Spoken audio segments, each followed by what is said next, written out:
Alors, bonjour à tous, j'espère que ça va bien.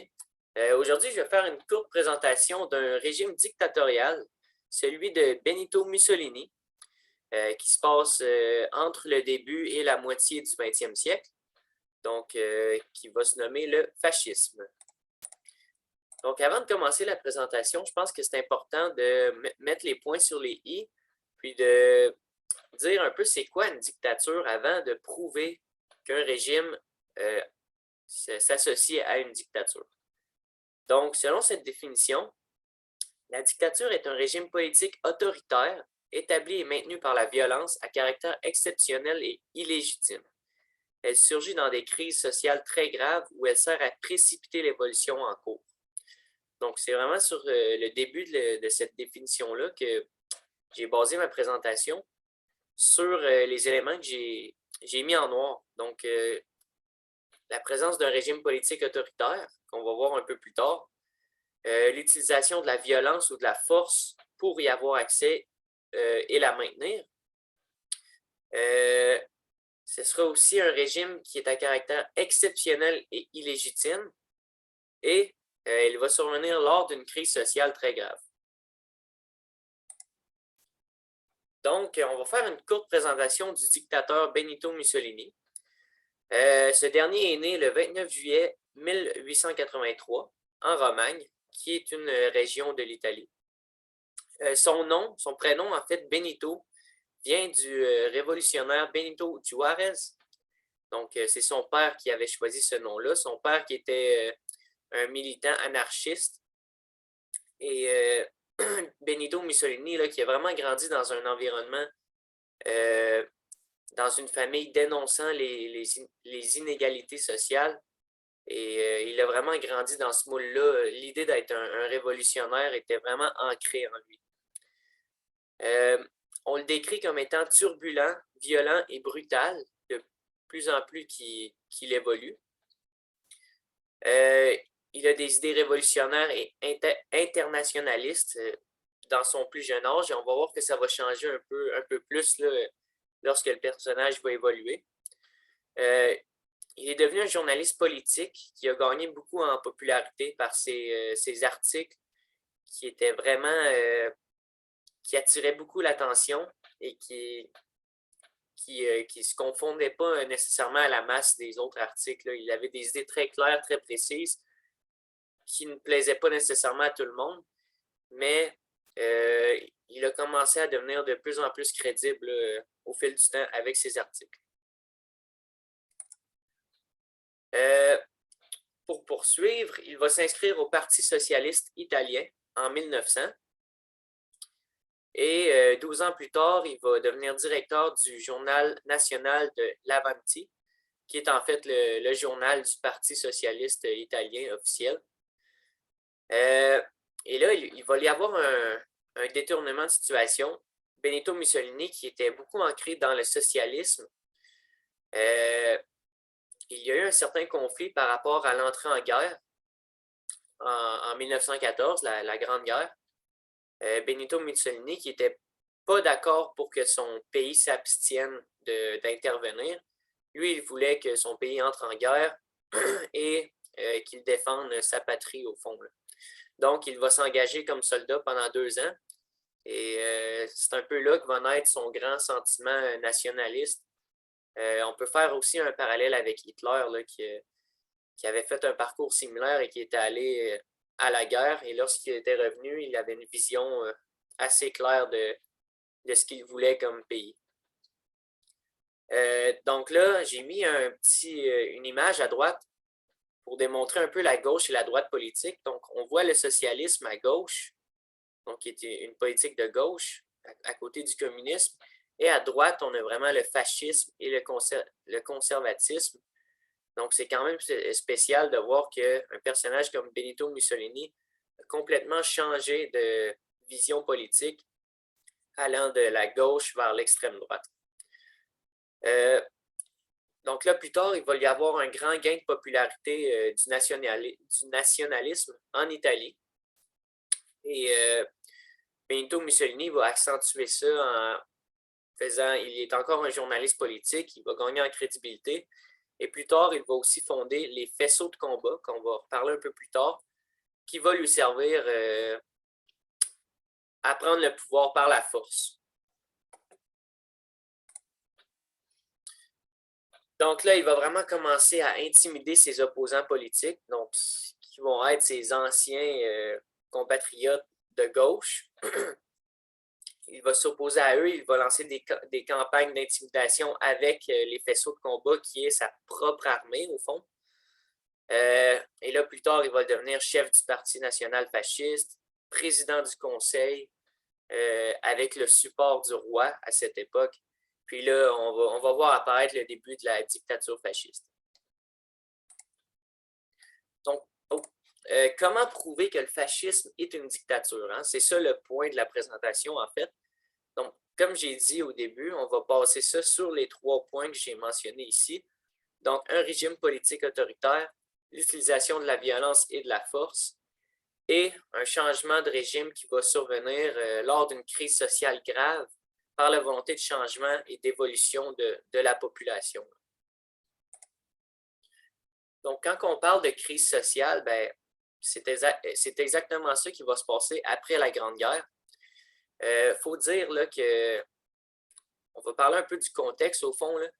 L'Italie était alliée avec les Alliés pendant la Grande Guerre mondiale, qui ont gagné cette guerre-là.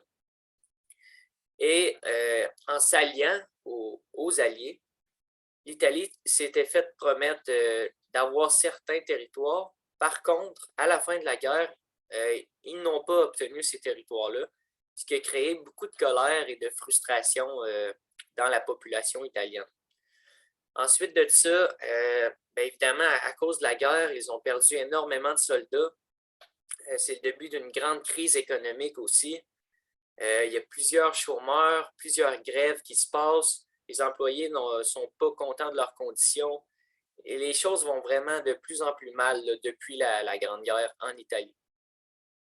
Il va y avoir beaucoup de conflits à l'intérieur du pays aussi. Donc, des conflits entre les propriétaires et les travailleurs parce que les travailleurs refusent de travailler. Là, les propriétaires sont mécontents. Et là, il va y avoir aussi une division entre le nationalisme d'un côté et le communisme de l'autre qui va vraiment diviser la population en deux. C'est à partir de ça un peu que Mussolini va en profiter et qui va ultimement créer sa dictature. On parlait aussi de la violence, qui est un thème important d'une dictature, en fait. Donc, j'avais dit qu'on allait en reparler un peu, mais Mussolini va fonder les faisceaux de combat, autrement appelés les chemises noires par leur habit, comme on voit sur les images là, en noir. Il va être appuyé par l'armée et la police, donc il a vraiment gagné beaucoup là, en crédibilité. Son but avec les faisceaux de combat, ça va être de pourchasser les grévistes, donc les travailleurs qui ne veulent plus travailler, les syndicalistes, les socialistes, qui sont ses anciens compagnons, et les démocrates. Donc, le moyen qui va se servir pour intimider cette partie-là de la population, c'est en servant du vandalisme. Ils vont même commettre des meurtres, du pillage et des destructions de propriétés. Et c'est vraiment le début d'un règne de terreur. L'événement déclencheur qui va vraiment mener à la dictature de Benito Mussolini, ce sera le meurtre du député Matteotti en 1924, qui appartenait à un parti d'opposition. Celui-ci, là, il demandait le rejet de la validation des élections, qui donnait majorité au Parti national fasciste. Donc, c'était le seul à s'opposer vraiment à l'élection de ce parti-là. Puis, quand c'est arrivé, il y a eu vraiment un mécontentement par rapport au parti fasciste. Il a été assassiné peu de temps après. Et Mussolini va même prendre le blâme pour le meurtre. Et il va être pardonné par le roi. Donc, quand on parle de se faire pardonner une chose complètement illégale, ben là, c'est là qu'on voit qu'une dictature commence à s'instaurer de plus en plus. Donc là, en 1926, Mussolini va vraiment commencer à émettre des lois de plus en plus discriminatoires et qui vont vraiment séparer la population d'un petit groupe de personnes qui vont régner pour tout le pays. Donc, on va lire ensemble les points importants qui sont arrivés cette année-là, en fait. Donc, suppression du droit de grève. Donc, pour les travailleurs, il est maintenant interdit d'être en grève. Création d'un syndicat fasciste unique. Donc, on va vraiment uniformiser un syndicat fasciste.